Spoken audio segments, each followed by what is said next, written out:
Welcome to Archetypes After Dark, where everybody's lucky I'm currently wearing clothes. Today we have a very special guest. It's my friend Dan Gregory. Me and Dan grew up together in Bayonne, New Jersey, which is definitely not New York for all of those that give a shit about the type of thing. And we went through a lot together when we were younger. And I always felt really akin to him. I was really close friends with his sister, but him and I always had a very resonant soul. And then I got older and I was 21. I had my awakening and everything started changing life. And I lost contact with everybody from Bayonne. And I was on Instagram and I saw Dan on Instagram. And I thought to myself, there is no fucking way I'm going to be able to get this guy to hang out unless we do a podcast. Because I know we're adults now and the adult world is a crazy place, right? And as much as you want to see people, you have to be getting shit done. I know there's so many times in my own personal life, I'll need a favor and then I'll think of someone that could do it for me. And I hate calling them because I give a shit about them and I want to know what's going on in their life, but I was triggered by adult shit to call them. So I thought to myself, I have to give Dan an adult reason to get his ass all the way from Bayonne to Hoboken to do this thing. And he came over and we were talking and he reminded me of a time that I won a costume party in Bayonne that I had thoroughly forgotten about this experience. So Dan, why don't you share just a little bit about yourself with us and tell us the things that you give a shit about, and then we'll get into this costume party because I actually think it's really relevant to a lot of things that we were talking about before. So I know that's a bit of a non sequitur, but tell us about yourself. First of all, thank you for having me on the show. I'm honored, and this was a wonderful excuse to see you as well because I do appreciate you, and I know you have an inherent truth about you, and there's no denying that because when you speak, I can't lie. I can't bullshit you. And I'm a pretty good bullshitter. So when you awaken that truth within me and you kind of force me to look at some of the uglier parts of my soul that I don't necessarily want to confront. So I thank you for that honesty and that, you have that power to help people with their own spiritual growth, myself included. So I feel the positive energy, even like a little pre-show meditation. I don't know how to meditate worth a shit, but I felt some kind of energy and I don't think that was imaginary because this is a good space to be in, and I feel creative, and I feel alive, and I thank you for that. Brother, I love you. You're a great person. I am an actor from Bayonne, New Jersey. Yes, I have a dead-end day job that I do just to make ends meet. A lot of actors will not tell you that, but there are some very successful artists out there that still bartend or serve.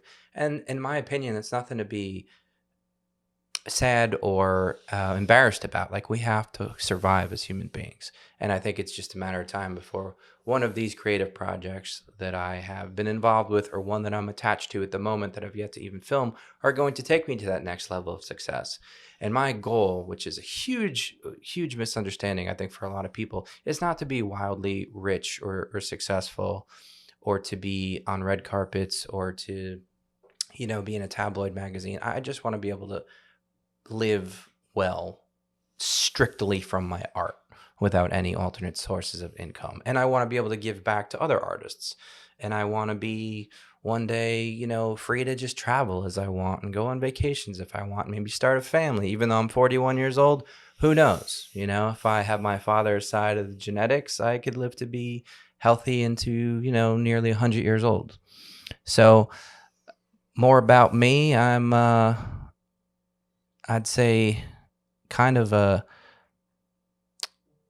I suppose, open-minded kind of individual, and I'm a people person, but I could also be very closed off.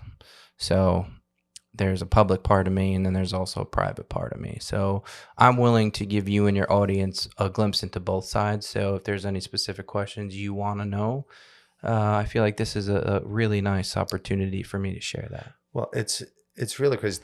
Thank you for all the kind words. It meant the world to me. I would jump up and hug you and start crying right now, but well, yeah, you said these seats are a little faulty, so I the might seats fall are fucked through. up. Dylan would kill me. I'd mess with the sound equipment, so air hugs. One of the premises that we try to bring about in this show is there really is a code and a sequence behind reality. You can get a hold of it and you can live a deeply enriched spiritual life that serves everyone around you, if you're willing to confront yourself and if you're willing to carry the weight of the agony of the planet with you, you could transform yourself. And I think it's the stuff that dreams are made of. I think it's what everybody's actually trying to do. Yeah. And then what happens is they get sold a bag of shit by the modern world. And the next thing you know, slowly they lose their grip on reality. But because everybody else is doing that, they start to think the false reality is the real reality. And part of why we do this show in a lot of ways is to show how these archetypes manifest every day in people's lives and what we see in political circumstances, what we see in global affairs, how they're going to affect our lives. So you could start to see the underlying structure and realize you're not alone in the universe. There is a pattern and there is an answer. You just have to have the balls to find it. I didn't know what we were going to talk about. We were kicking around because I know that you haven't won an Academy Award yet, but you're reasonably accomplished as an actor. So I didn't know how we were going to fit that in because I hadn't spoken to you all. And then we were talking before the show, and you started talking about this New Year's party, and it was about the costume party. I think it was a Halloween party. And I thought to myself, that's really interesting because I had a habit of doing things like that back in the day. And when I would have to explain myself, I remember the explanation that I would give. And it really ties into what you just said about the personal self and the private self and a willingness to share that with everybody. And it was my underlying motivation for, because that wasn't the only part that happened. That was actually pretty routine for me to do that back in the day. And even when you told the story, I was like, really? And then like I had to dig the memory up, be like, oh yeah, I remember that now. And when the audience hears the story, they're going to realize, oh, this is something that a normal person would remember having done. But it was so normal for me that so go ahead. So I'll jump into the context there. October 27th, 2005. This was, I'm 21 years old and I'm in the height of my, what I consider to be popularity. I was a quiet kid in grammar school, so I feel like I had to make up for it in high school and even more so in college by having an excessive amount of friends, and I put that in air quotes, and girlfriends, because I thought, figures like Sinatra and, guys like that were cool. So I wanted to try to fit into that style. So I liked the big crowds and I liked the perceived popularity and I loved the company of women. I mean, I still do, but that's probably just a personal thing. And I had to host a ridiculous extravaganza to celebrate Halloween, over the top event at a bar in Bayonne, DeGiorgio's, which is now under new ownership. But in 2005, it was a very popular Irish pub. So we rented the place out, and I think we had to charge $20 a head or whatever for open bar and pizza and karaoke. And one of the things that I wanted to happen, and we made it happen, was costume and karaoke awards. So the male and female winners would get trophies in each category. And the featured guest of the night was you, sir, Kaz, and you came as a very specific character. You came as yourself, but you came as a version of yourself that was very public, but also literally very private, because you showed the world your private parts. You came as naked Kaz. Some call him cheese, some call him the reincarnation of Buddha. You call him what you want, but he's a wonderful person. And he, as sure as I'm speaking to the audience right now, was in all of his glory. And I must say, this gentleman's like a tripod. So it was a real treat. I don't, sway towards, male romance or anything, but I could appreciate a nice schlong when I see one. So God bless you for sharing that with the party. And as I'm looking out now, I see trophies over here. And I was wondering if maybe your best costume 2005 Dan's Halloween party is there. It might have been auctioned off. It might have been stolen. Might have been lost. We know Marlon Brando can't find his first Oscar. You can't find your first and Halloween it was Oscar. a little Oscar, right? It was. I had to be. It was a little Oscar. Yeah, I remember the trophy. I think most of the budget went towards, the awards and excessive booze. And of course, I thank you for being at that party. No, I thank you for having me. And I thank you for reminding me of that too, because it was, when I think about that story, it's reflecting back on the fact that I would routinely show up at parties naked. Yes. I was president of my fraternity. We'd have like these 300 people frat parties. And I would routinely get naked at the frat parties. And it would clear out the parties quite regularly. The one time I actually decided to show up in my underwear, I ended up picking up a girl, and it was funny. I was like, "Whoa, you just got to give him a little bit." Sure. But when people would ask me, "Why do you do that?" I would speak about the cultural frustration of the idea that we were all still children in heaven, and we were hiding from each other. And if I would talk to people about it, sometimes they would understand, but nobody would ever do anything about it. So I felt I had a moral obligation to do whatever I could to be as visible to everybody as possible. And of course, there were some hospitalizations connected to that, but it was the question becomes, what is the archetype that was manifesting? And this is when we start to look at the Bible stories. I'm not religious, but you start to see the first story is about two people walking around in the garden and they're naked. And the second they conceptualize themselves as having sinned, they immediately cover their junk. It's the first thing they do. Shame. Yeah, the moment they think they've done something wrong is the moment they require clothing. And I have often found the way that culture is organized in this very superficial, materialistic way to be a manifestation of our guilt that's projected, that we're trying to hide the real beauty of our souls in all the things that we work to buy that we don't need. And the amazing amounts of energy that people waste to live lives that aren't real in order to buy things that will never fulfill them, because those things are somehow a symbol of what they already contain within them. So when I was younger, I think it was from like maybe 19 to 24, I would routinely show up at parties and get naked. And and it was funny because I heard there was a Halloween party and there was no way I wasn't going to come and support it. But it was like, what the fuck am I going to dress as? I was like, oh, this is a simple solve. just take everything off and go, and it's easy. I thank you for sharing that with me, because I forgot that I used to do that all the time. And it's been coming up more and more recently. And I want people to understand the depth of commitment. You know, obviously, people see the way that I dress now. And the other day, I got the coolest compliment I ever heard. This woman told me I look like I just jumped an 8-year-old. Right? And I started writing rap songs about it. And it was a really touching compliment. And when people ask me why I dress like this now, I say, because it's impossible to talk to everybody that you meet. And even if you get the opportunity to talk to them, they're not going to understand. And then they're going to resist shit that you say. But there's always something that you can do to raise the joy and raise the light. And I tell people now, I consider this to be a contract between me and humanity. And I almost get emotional. I will never lie to you. I'm here. I have a job. And that job is to be on your side. And that contract is between me and everybody that I meet. And then it's how much are they able to withstand the energy of that. So it's an amazing thing, because if you think about how asymmetrical with society, there's a person showing up at a party naked, and how overwhelming that is for people when that happens. That shouldn't be overwhelming. The fact that that's overwhelming is a symptom of a mentally ill civilization. Now, I have capitulated over time, and the reasons for my capitulation were out of love, because I realized it doesn't matter how right I am about the things I'm saying. I'm not of service. And how can I transform myself into being of service? And the way that you've transformed yourself into being of service is taking your talents and moving them into the acting genres. And I think it's really interesting to hear some of the things that you've said about the parts you play. But we were talking before the show about how superficial the acting world is. And I really saw some corollary in what I was saying about the need for authenticity. Sure. And what you were saying about how fake people could be. And so why don't you share the story that you were telling us before?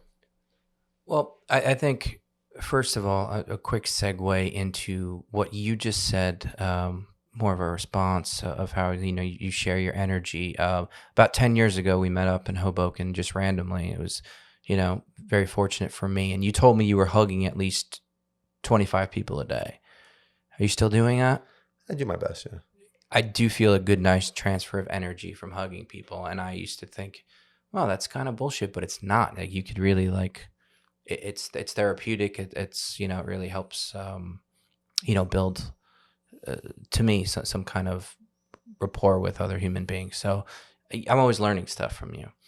But in terms of filmmaking, in terms of how society could view an artist um, as less than, it's overwhelming sometimes because we tend as people to only praise those people who are like rich and famous and well known and on the red carpet, you know, winning Academy Awards. And for anybody who's out there writing books or anyone's out there, you know, doing poetry or rapping or acting in films that we've never seen, we just assume that they're pathetic. And I don't mean we, I'm saying the general collective. And it fucking pisses me off. It genuinely bothers me because sometimes people hurt your feelings and they don't even realize they're doing it.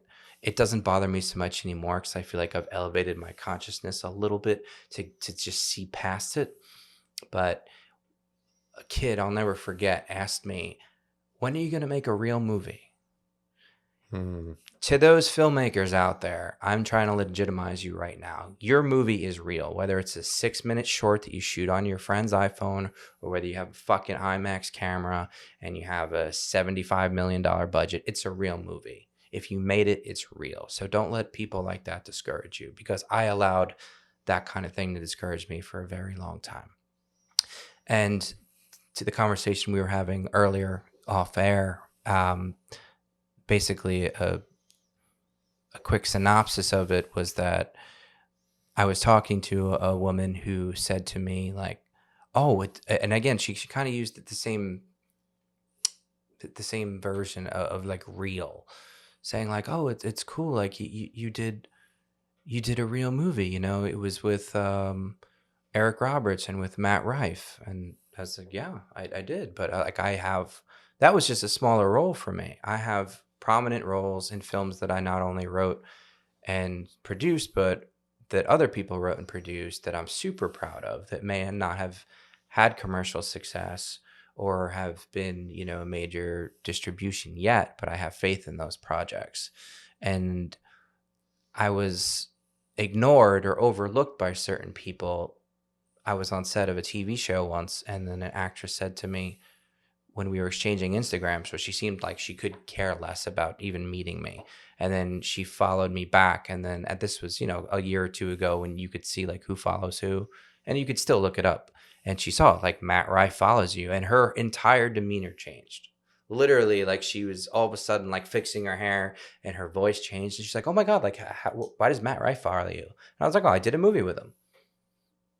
I'm not telling you I could have taken this girl home, but 5 minutes earlier, she wanted nothing to do with me. I was just, you know, a run-of-the-mill dude who was, in her opinion, probably trying to hit on her.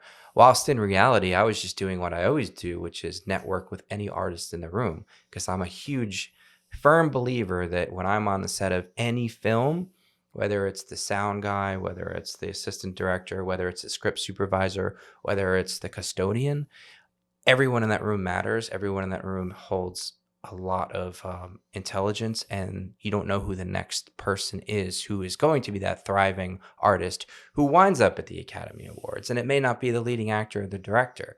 It might be the quiet person that has a script in their backpack that just has not fulfilled their potential yet. So I make a point to go across the board, and if I can and I have the time, I will network with anyone and everyone, because I do believe in that collective of artists, you know, united and trying to work together. So I am that kind of person who has built myself from the ground up with zero connection. And as you said, no, I don't have any Academy Awards, but I've won local awards. I have had some accolades in my field. I have felt artistically fulfilled. I have a number of projects coming out that I'm very proud of, but I am not where I want to be. And in the eyes of your normal people, you know, since I still have a day job, they would consider me at this moment unsuccessful. And that bothers me. I think the tragedy of that is that the reason people respect actors and the reason people look at these things is because they've become the kind of stable vortexes of authenticity. Sure. They're free self-expression, right? And then the people that are clinging to you because you did a movie with Matt Rife or you've won a couple of awards and that's all they care about, they're still looking at the shadows on the wall, right? Are you familiar with Plato's allegory of the cave? No. So real quick, it's a philosophical idea that if you take a group of slaves and you put them in a cave their entire life and you shackle them so they could only look in one direction, and then you put a flame behind them, and there's puppet masters behind the flames that cast shadows on the wall, would these slaves whose heads were locked forward in one direction not believe those shadows were reality? And then one day a brave slave breaks out and he gets to the outside world, and at first the light hurts his eyes, but then he sees the three-dimensional universe, and it's so beautiful and so different than anything they've ever contemplated. He runs back to tell everybody of the wonders of what he saw, and they say the outside world has made you crazy and they never want to go. And what I think happens so many times, people are chasing the shadows on the wall. Eric Roberts and Matt Rife are not those roles that they play. The energy that came in, what they're actually admiring about these people, these are people that were able to become who they wanted to be. And nobody wants to be a person that only gives a shit about the people that you know. And this type of symbolic addiction that people go through, and the shadow addiction, is what robs the world. And it's actually counter to the acting process, and it's counter to the creative process. Something that's really amazing about you is when you talk like your genuine love of doing what you're doing. I was with my producer and record label manager the other day, and he was talking about how everybody's running around trying to know what it's like. He's like, but we're doing it right here. This is what it is. It's like, it doesn't matter if you're in Sony Studios or you're in this studio. We're doing it right here. And what you're saying that's really touching is the fact that when you do it just for the sake of this is who I am, right? I couldn't start a podcast without meditating for 3 minutes. There's nothing I can do. I have to meditate every day. You have to act and you have to create. And that's what makes you spectacular. And then meanwhile, it's like, oh, Matt Wright follows you on Instagram. It's like, Instagram is literally the shadows on the wall. It's literally the screen that everybody posts their best shit. Bill Maher did a funny joke about this once. He said, what is the most popular Instagram caption? Look at me and my wonderful boyfriend. What is the most Googled question? How can I tell my boyfriend's a narcissist? That's good. And that's good. The idea, there's this projection of a world that doesn't exist that goes onto Instagram, and they want it. And the fact that somebody that's done something with themselves is following you. And what you said before was amazing. Matt Rife was a regular struggling actor. Yep. And then COVID happened and one of his reels went viral. And now this girl's fixing her hair because you know Matt Rife. Yes. That disappears when you know God. That disappears when you know that you're destined to be the archetype manifest, and that every being carries the divine within them. And no matter where you go, you're only looking at yourself. As long as you see separation in others, there's nothing you do. There's an old parable. It was called the Zen Master with Sweaty Palms. And there was this famous Zen master, and he went to speak to these dignitaries and presidents. And he noticed he got nervous before he got on stage, and his palms were sweaty. And he gave the speech, and when he got off, he went to the other head monk and said, you have to take over. I'm not qualified to be your Zen master. Because he still did not see the sameness of being, and that's why he was so nervous. So the real failure that people have is that they don't realize that they are Matt Rife, they are Eric Roberts, and now they just have to be their version of what they adore in these people. And yet the world is orchestrated in a way that almost forbids that. Right. And that's why we're doing the show. What I will say about, the celebrity of both of those gentlemen, in their defense, is that I think they're in tune to the secrets of the universe, because I genuinely do not think they were performing when I spoke to both of them, in between takes, and they seemed interested in other people and polite. Now, again, Matt wasn't a huge star during the filming of this movie, but he was already relatively well known from MTV and a few other, bigger productions. And Eric was obviously already Eric Roberts. This is like late 2019, but they had an air about them where they seemed to connect to other people. So I appreciate that about both of those guys. And it's not it doesn't surprise me that they've had that amount of success. And what they've both done, whether directly or indirectly, was inspire everyone else on that set. Whether you had, one scene like me, or whether you had, a major star of the movie, I feel like they all made everyone feel like an equal, which is very important. So I did appreciate that about guys like that, and the collective of that experience. There was an old, I don't know why the Buddhist stuff keeps coming up. But there was an old Buddhist saying, they said to Buddha, do you ever get angry? And he said, yeah, of course I get angry. He said, do you have a desire to smack another person? He said, of course I do. So why don't you? He said, because when I am them, why would I smack myself? And what you're telling me reminds me of when you're actually truly in touch with people, you realize you have to be interested in them because they're you. Right? And when you're just compelled by the creative craft, even if that type of insight isn't present, some people, I think about Russell Brand, I just love. Some people are very consciously attuned to the force of the universe, and they put that into creative practice. But you don't have to be conceptually conscious of it. If there's an awareness that I am here to express authentic love, when you're standing present to other people, that's always going to come through. I think about this one example. This was years ago. I was going to a meditation in the city, and I was rushing down the street, and I was late. And I wanted to push people out of the way. And then I laughed. I was like, am I about to start screaming, get the fuck out of my way? I have to go train to be compassionate. And it's like, this is the moment that you meditate. What you're saying that's touching is that the craft never ends. And when you're off screen and you're on screen, you're always creating reality. Always. And what we mean by creating reality isn't some bullshit that they're talking about in The Secret. It's the mind is constantly joining with the creative force of the universe. And in that act of joining with it, it creates more energy. And then that energy exists to be shared. So when you achieve that type of psyche, things have to move in the direction that's desired because there's so much real energy. We were talking about it a little outside. Yes. About how there's a false world that everyone's plugged into because everyone's plugged into it. But when you actually learn what the structures of thought are, and when you actually learn what reality is, there's a real world that's made of real energy that is more powerful than the false world.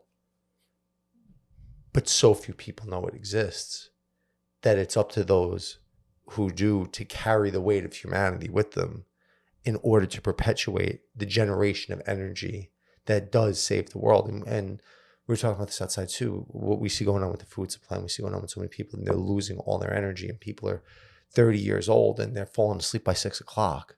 What's going on?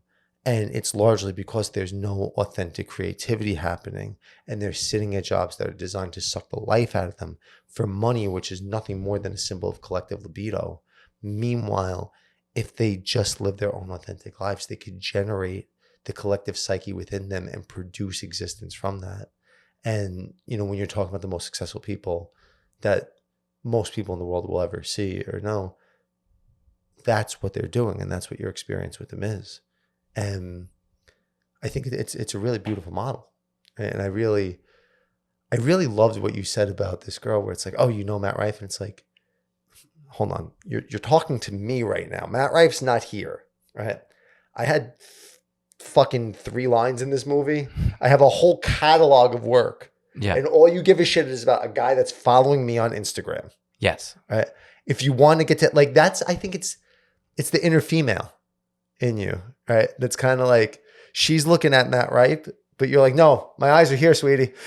Right, and I get it, because he's a handsome SOB and he's got perfect jawline and all that, and he could have told me to get the fuck out of his trailer when I just wandered in there, but he didn't.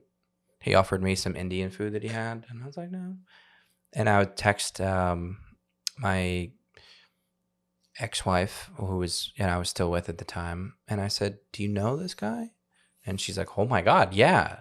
And I'm like, oh, cool. He's like the star of the movie, because I just got the call sheet the night before. I didn't know who was playing who. I was just what they call in the industry a day player. you know, and I think my role changed 2 or 3 times before I was finally like, hey, I don't care if you want me as a police officer or a fireman or a street vendor. As like, as long as you give me some dialogue, because I had auditioned for this film in person and it was agreed upon a certain rate financially, and it was agreed upon that I have a real part and I want a part with the name. So even if I'm Pedro the hot dog guy, it's important that I have Pedro. And I literally changed from a fireman to a street vendor to a cop. And I said, okay, well, I need a name. What's your name? I was like, well, I always loved Pope of Greenwich Village. So I was like, Mickey Rourke and Eric Roberts. I'm police officer Rourke. Is that good with you? The director's like, yeah, sure, whatever the fuck you want to be. You know, not a problem. We gotcha. And I had, you know, a legitimate whole scene. And I'm very thankful it didn't get a cut out of the film, because a lot of these day players, they can get parts like that. And then they see the TV show or the movie come out. And yeah, they still got paid and they might even still be credited, but the whole scene could get wiped. I'm very thankful my whole scene stayed in the film. But to what you're saying, I wouldn't consider my part as Officer Rourke in the elevator something that stands out in my career. I think it was a cool moment for me personally, but I stand by so many roles that I've played on the independent film scene with smaller budget films or with unknown filmmakers and huge talents that have yet to be discovered in this world. And that's the stuff that really drives me. Playing characters, creating. And when I'm not booking roles on other people's films, I'm creating my own material. And yes, that keeps me going. That keeps my spark alive, because it's very easy where I could fall into that 41-year-old guy who wants to come home from his day job and go to sleep if I don't have anything creative happening at the moment. But just, again, no bullshit, feeling the energy in this room. I feel like, you know, I could run a 5K right now, and I have a bum ankle at the moment from twisting it a few weeks ago. But I feel good energy, man, and I feel super healthy in this moment. No, I mean, I'm enjoying being with you. What I want to touch on too is Sure.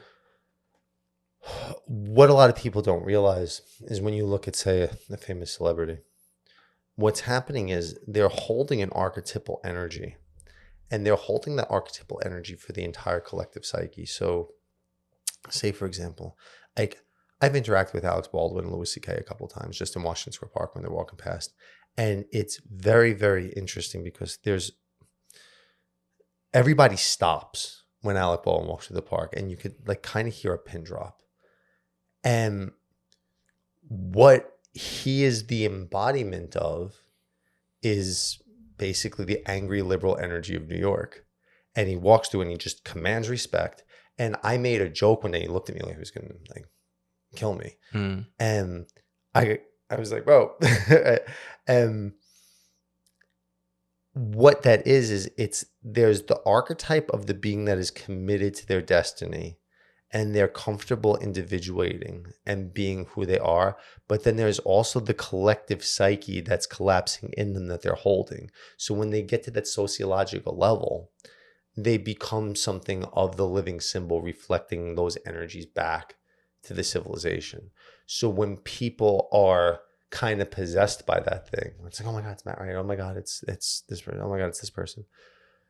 What's actually happening is it's because they're not properly attuned to the collective psyche that's in themselves.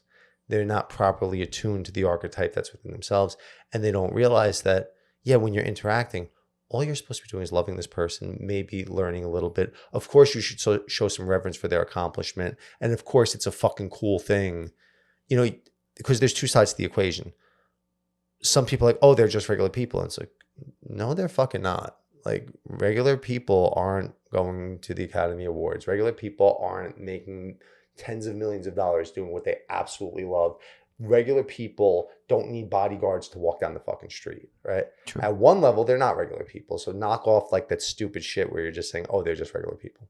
Then there's another dimension where, yeah, they are regular people. And what is that combination that's happening is there's a person that's manifesting an archetype.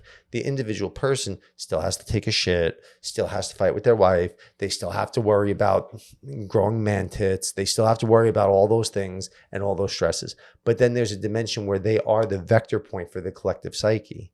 And the degree that people are hypnotized by that, my son's mother's a doctor, and I knew that I had a really stupid friend when he was like, oh, I don't even look at her as a doctor. That's just your old lady to me. I was like, you're so hypnotized by the fact that she's a fucking doctor that you can't even acknowledge that she's a doctor. It's like, no, there's a level of accomplishment there that does inform who she is as a person.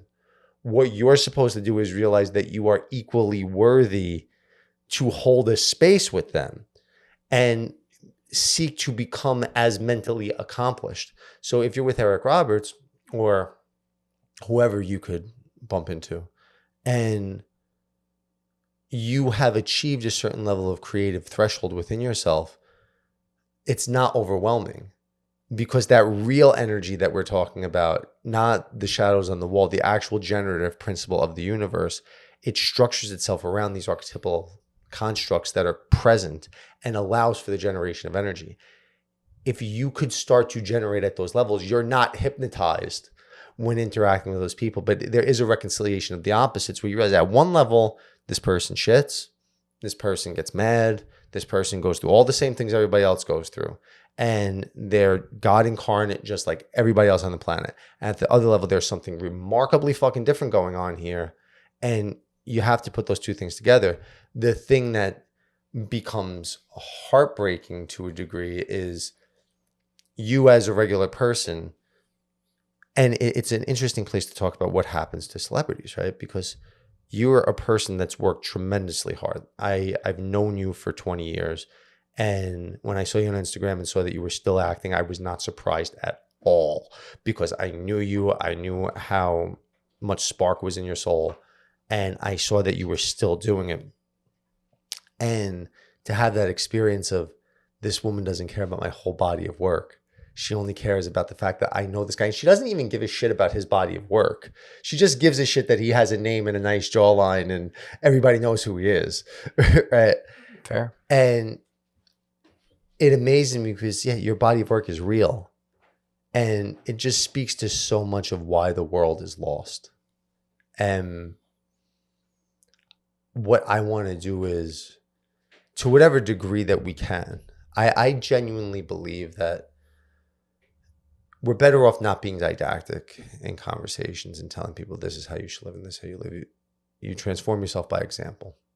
And when you transform yourself by example, we could talk about raising the frequency and raising the vibe.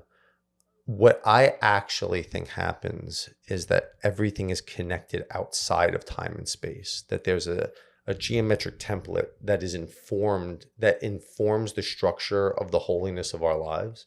And then we reciprocate down here, and then we reinform those hierarchical truths that exist outside of the time-space matrix. Okay. And what I think happens is, the deeper we live to be more authentic, the entire universe is contained within us. So it's not just the mechanism of raising the frequency. It's that we're actually changing the construct itself through the act of authentic living, that understands, if you're not chasing fame. If you think about the idea of being a star, what is a star? A star is something that everything orbits around.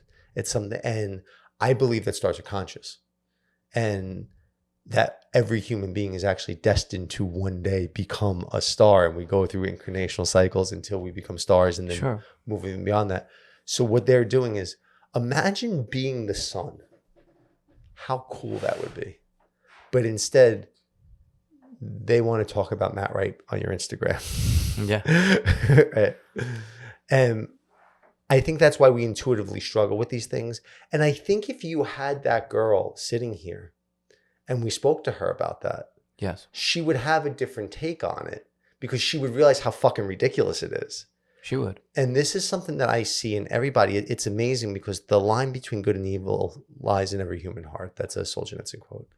And there's a part of us that always moves in the temptation of grasping at the shadows as if they're real. And I think that we all feel as if we're being real people on a real path, but then we're repressed by a false world. The question is, how do we break out of that? what do I do to say, you know what? I know that we're real people. I know that we're on a real path, and I know we're repressed by a fake world. But how do I say, I'm not playing this fucking game anymore? I'm not doing it. And then move deeper into, once you learn how to not play the game, then you can contain the entire game within you. And then by thought and love alone, the matrix itself shifts. And that's the goal I see of human existence, that we come into these forms with this in mind. And I joke all the time, and I say, God sent a billion schizophrenics because he knows how hard it is. And I'm the sperm that made it. Right? But I think it's even deeper than that. I think every human being is born to do that. But it's so difficult because everybody's not doing it, that the ones that are willing to step forward and do it carry a tremendous burden. But that burden is matched with the levity of reality that compensates for it. And that's all I have to say about that. That was very Forrest Gump ending. Speaking of which, I just auditioned for a film where Forrest Gump's bus driver, Siobhan Hogan, is in, and she's just a great character actress. And to me, she's one of those very special artists in the world who could probably just go to an Applebee's or walk into an Acme and get some green tea and be unbothered. But she still has that commercial success because she's been in films like Men in Black with prominent roles, and Forrest Gump and Seinfeld. So she's doing exactly what I want to have my career trajectory to do, and just make a living strictly just from her art. But she's not super famous or anything, but she still plays those parts. Like, she was at the SNL 50-year reunion. You know, she was personally invited because she had been on that program, and, you know, she goes to bigger things, but that's also just to get your work out there. And I think that that's a part of, I suppose, the hypocrisy of any artists like myself, to say like, oh, well, I don't care about the fame, or I don't care about the money. But sometimes we have to chase those things just to stay a little bit relevant, just to have people interested in us. And sometimes those Instagram followers, or those girls that are interested in artists who are famous that I've associated with, give me a little bit of relevancy. Or if I win an award at a local festival, I'm grateful for it, because that gets my name possibly mentioned in other rooms that could open bigger doors for me, in terms of just getting to where normal society would consider me finally successful, because I would finally hit that peak of being financially successful, which I feel like is the last door that remains to be kicked open. I think what it is, we want our insides to be made manifest. You know, when we speak about the final door to be kicked in, it's a really good way to say it, because if you think about the amount of work it takes to get good at something, or the amount of work it takes to get a movie out, or even if, you know, when I was doing comedy, a 5-minute comedy set, that's good. I was doing comedy for 3 years, and I was good. 5-10 minute set. To get every joke nuanced, performed, you're talking, I would do 10 open mics a week for 6 months straight. And before that, I'd do 4 or 5 open mics a week. This is like for 3 years to get sets down. So by the time you see me on stage, the amount of work that goes into anything that happens, you watch somebody's YouTube video, if you see this video, right? The amount of work that Dylan puts into editing these things, it's fucking crazy. Sure. We want that manifestation, because the manifestation is the reflection of what we've actually achieved internally. And I think, of course, I want millions of dollars. Of course, I would want the accolades. But I think what's actually going on is it's the desire to have the reflection so that we could interact from a higher space. Yeah. Right? Because if you have a good mirror, you could see clearer. So what we're actually, but if you think about it, if say you I'm at like this actress that you spoke about, right? Yeah. She's not at the same level as say Eric Roberts, right? Or whatever. You take people along those Maybe journeys. name recognition, no, but I mean, possibly facial recognition. Okay. But yeah, like I understand what you're saying. What I'm saying is the higher you climb that ladder, the more consciousness is projected onto you from everybody else, which brings your mirror into higher resolution. So what's actually being chased is the heightened experience that comes from having the greater reflection. Because we said this before, money is just collective libido. So, and the way I was able to figure that out was I said, our society clearly is valuing what is valueless. What is going on? And then I thought, why are the good people always struggling for money and the shitty people always getting money? And then I thought, well, what's the best way to make money on earth? And I said, being a banker. The bankers are the richest people. So the best way to make money is just to manipulate money itself, when money is supposed to be a symbol of something valuable. But when you make the most money just manipulating the symbol, that means the money's become corrupted.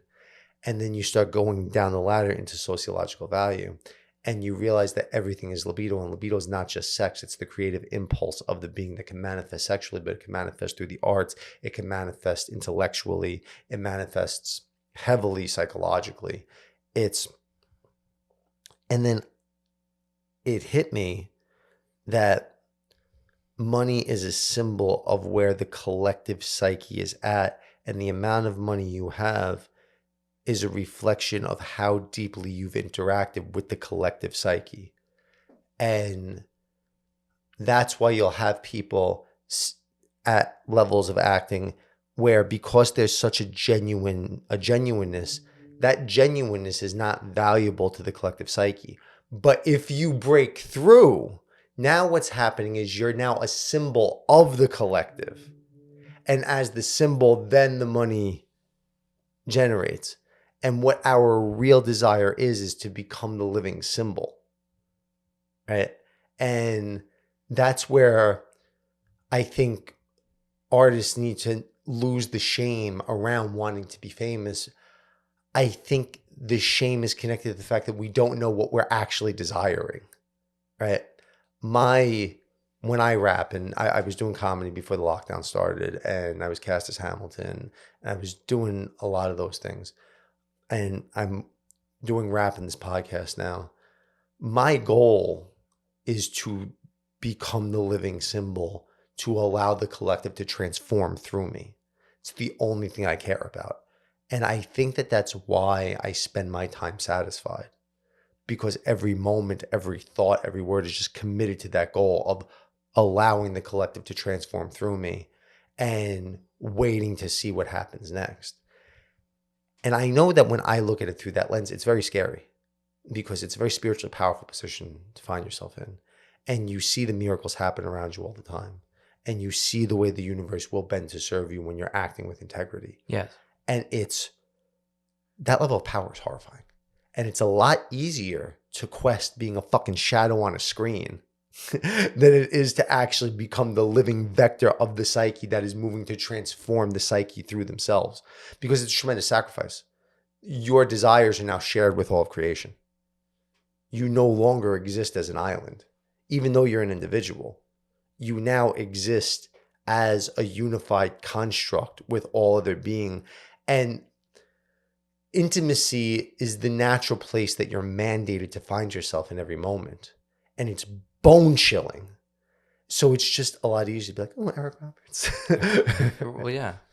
When you say it, so poetically, it doesn't sound so terrible to chase, your dreams, and it's not a shameful thing, or you shouldn't feel guilty about achieving a level of success, whether it be financial, whether it be being known or whatever, as long as if that's getting your art seen by the vast amount of people, or by becoming a symbol of hope or inspiration to other people that were in your situation. To me, that's a holy thing. And I'm not a very deeply religious person either, but I do consider myself very spiritual. So I would love to inspire other people.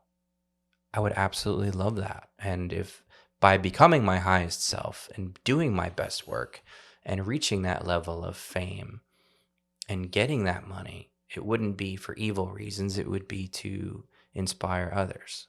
So it could be frustrating to realize that I am confident enough that I know I have this skill and the potential to do that. It's just a matter of breaking through to actually become that symbol. And as I was discussing earlier, the frustration or comes from, the idea of other people not seeing that potential because they like to put labels on someone who, is not quite at that superstar level yet, but still considers himself an artist. Well, I want to say you are an inspiration to me. Thank you. Because I've known, I can almost cry, like really. And because I've known you for 20 something years, and to see you still doing this and still having a soul there's a lot of people that would have the day job as the security guard and then have a night job as a car salesman, right? And would have given up on that kid shit a long time ago.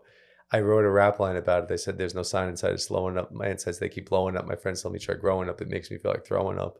And there's this piece of you that you haven't sold your soul. I haven't, for better or worse. And of course it's for better, but I know that it's coming. I truly believe that.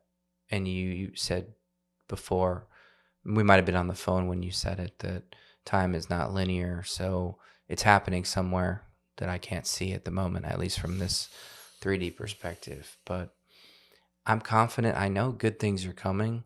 And for the listeners and the watchers out there, they can only go by things that they know. So from that point of view, I did a horror movie a year ago, and at the premiere, Kevin Smith pointed to the poster of the movie. And when he pointed to the poster of the movie's called What Lives Here, he pointed right to my name on that fucking poster. And Kevin Smith is, the golden boy of indie film. And he's a very well-respected filmmaker, and he's a symbol in our society of hope, of what you can do with a dream and a camera.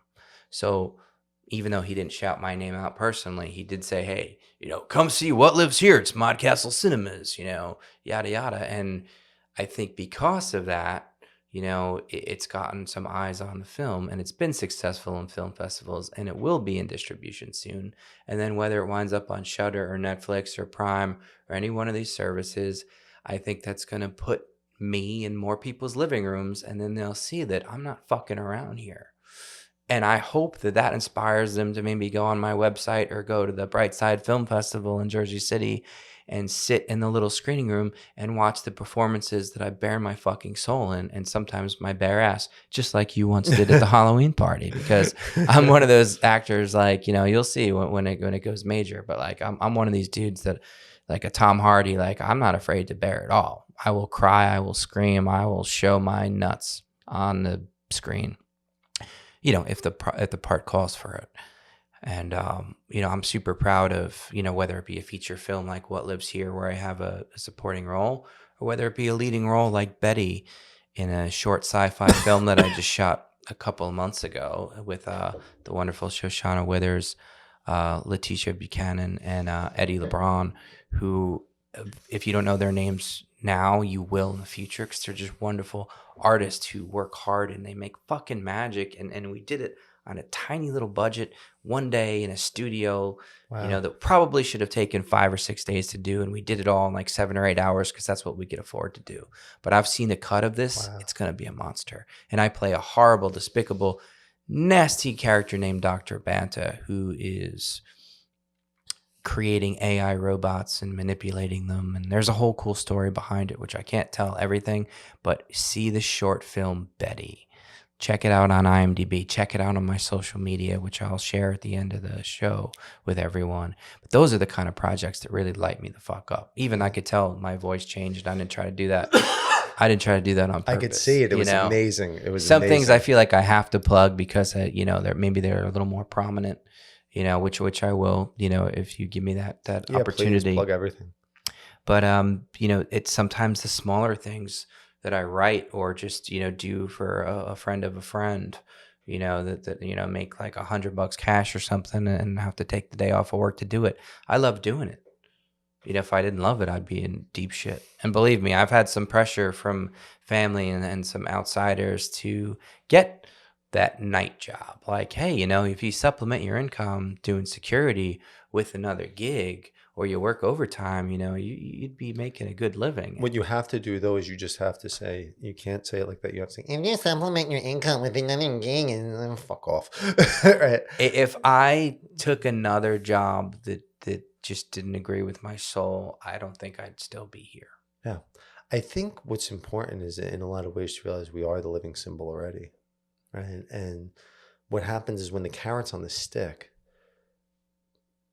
you keep chasing after this thing, you don't realize you're already the living symbol. How many celebrities that have achieved this level that, everyone's seeing and killing themselves? How many of them are miserable?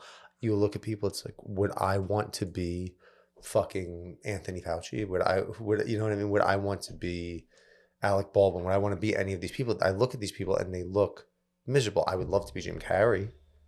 Right? Oh, he's got a mind like you. Yeah, I would love to be these people because in so many ways, a lot of these people that have achieved these great heights, life is never caught up with. There's always a carrot on the stick to chase. What we're actually chasing, and Hollywood or Academy Awards is not going to let you catch that carrot. What is the carrot that's being sought is the realization that you already are the living symbol, and then the augmenting of that level of awareness. The issue that we confront with that is that it could sound to the uninitiated very arrogant. Sure. The realization is your willingness to share your identity with all of creation is the most humble thing that you can do. It's psychologically transformative. It breaks the ego, and then the ego must reassemble into a new structure that contains everything within it. So the satisfaction that we seek, it's not from the Hollywood, it's not from these things. These things get us to different levels of reflection. They get us to different places in our lives. Having been successful in a lot of movies and then going through things along the way, that archetype is there for so many people. You see, just an example, I think about Eminem. What did he have? The 3 best-selling rap albums of all time, and then he ends up in a rehab? I'm sure his life sucked. Right? Right. And it may be a little better because there's some money there, but now he has to chase a different carrot. And the realization that we are already the ego that is manifesting the universe in a relational structure, and we have become the living symbol, is where the satisfaction is. And when that reflects in the art, people love it. And I don't think they have an option because it's so deeply ingrained within the biological code of humanity. You go to a movie, if the movie's good, even if you don't want to like it, you have no fucking choice. You respect it. Right? You're gripped by it. You shut up. You sit down and you watch it. It does something to you. When you were just talking about bearing your soul in the projects, and I saw something come over you and it was really amazing. That's not acting. Something is happening inside the authenticity of your being. And when that's shared with other people, they have no choice. They could try to run, but eventually the realness of you has to show. And that's what we're actually all desiring. Everybody. And the people that tell you to go get a regular job, it's just because they sold their soul a long time ago. And the selling of your soul is not something where you go into hell with Satan and write a contract. It's when you walk into a fucking office and you listen to a boss that you don't respect and you do work that you don't believe in for money that could only help pay the medical bills for how sick you're going to get yourself doing that shit. And when you choose the other path like you've chosen, to say the sky's the limit's a guarantee, because no matter where you go, you're going to be there. Something will hit. Yeah. And the thing is for me, and I'm scared about looking at it like this because I want to have YouTube plaques all over the house. I want to have billboard charts. I want to have all those things. Right? I think it would be awesome. I'm almost scared with being satisfied where I'm at because I don't want that to make me complacent. But what drives me right now is I have an obligation under God to share this with every being in creation. And the plaques and the status, that will come as an ancillary consequence Yes. of when I've actually connected to the collective psyche enough that the collective psyche has no choice but to receive me. In Hamilton, there's a song called Helpless, right? And I think it's a really remarkable song because it talks about how Hamilton's wife was helpless when she was in his presence. And you think about the dynamics between a guy and a girl and how the guy wants to be with the girl and then the girl resists the guy. And women are kind of built to resist men to a large degree until they find the one that just renders them helpless and their defenses they can't hold. I kind of look at the collective psyche as if it's a woman because it resists you and resists you and it tests you, right? And it insists that you become better and it insists that you serve it and it insists that you generate your own masculine capacity to do it. But if you maintain authenticity, eventually it has to receive you. And it's a law of the universe. It's just, what does that mean for the individual? And what does that mean for the way that we direct our vision? Right? And I know that a lot of people get lost and they're not seeing it that way. But I think there's Hollywood actors that would need to know that that's actually what's going on. It has nothing to do with your fucking pedophilia parties, right? Like it has, which is another crazy thing. It's like, really, like you want to be in Hollywood that bad because so did Diddy. I've never been to LA, and if I had it my way, I wouldn't have to go. I mean, they're building up movie studios, and there's supposed to be one in Bayonne. I don't know if that's going to happen anytime soon, but they have one. South Jersey's going to have a studio. I love New York. I love this area. No, I have zero interest in like a weird celebrity Hollywood agenda like that. I just want to share. I just want to share my art, man. Honestly, I just have to talk about the Hollywood pedophilia scene. No, I get it. That's crazy. Yeah, that goes super deep and scary. So I think it's time to wrap up. Quick question. Sure. Is Hoboken the 6th borough? Yes. Absolutely. Hey, I used to be, I was saying before, I used to be a bouncer at Duffy's. It's Cork City now, but you know, those are some of the fondest memories of my life. Now, I have this conversation with my friends all the time, and I say, I grew up in Bayonne, New Jersey. Bayonne could not be more New Jersey. Right. But the chasm between Bayonne and Hoboken is quite profound, right? Yes. This is a long thing, trust me. It's. I love it. You could edit this out later. All right. So all right. I can't wait to get these things out because I have to hug you and I don't want to fuck up the sound. So let's guys, plug everything you want to plug. Oh yeah. All right. So if I go too far, just edit me out. But basically you gotta follow me on Instagram at Daniel Michael Gregory or my organically verified Facebook, Dan Gregory. I have a couple of things that I'd like to just plug, like Cabin of Errors is a feature film by Narrowbridge Films from Bayonne, New Jersey. It was my first legitimate deal where we got distribution on a feature film. It's a romantic comedy. I'm one of the stars in it. The Platinsky brothers are in it. There's a wonderful female ensemble cast. Shot half in New Hampshire, half in Bayonne.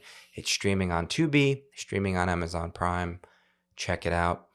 And I have a good supporting role in a feature film that was shot in Kansas a couple of years ago. Finally edited, finally got distribution, and it's going to be on Shudder, which is a pretty prominent horror streaming service. It's called Cult of Blood. I play T-Rav in that, which is an obnoxious social media influencer. And I really get to just, like eat the scenery in that kind of film.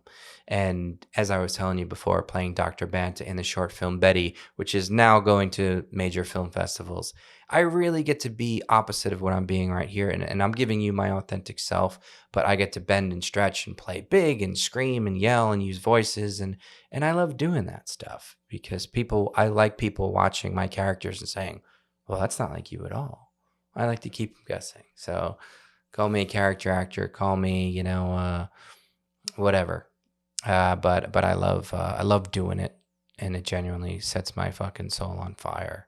So look for that stuff coming soon. And then that's pretty much all I wanted to plug.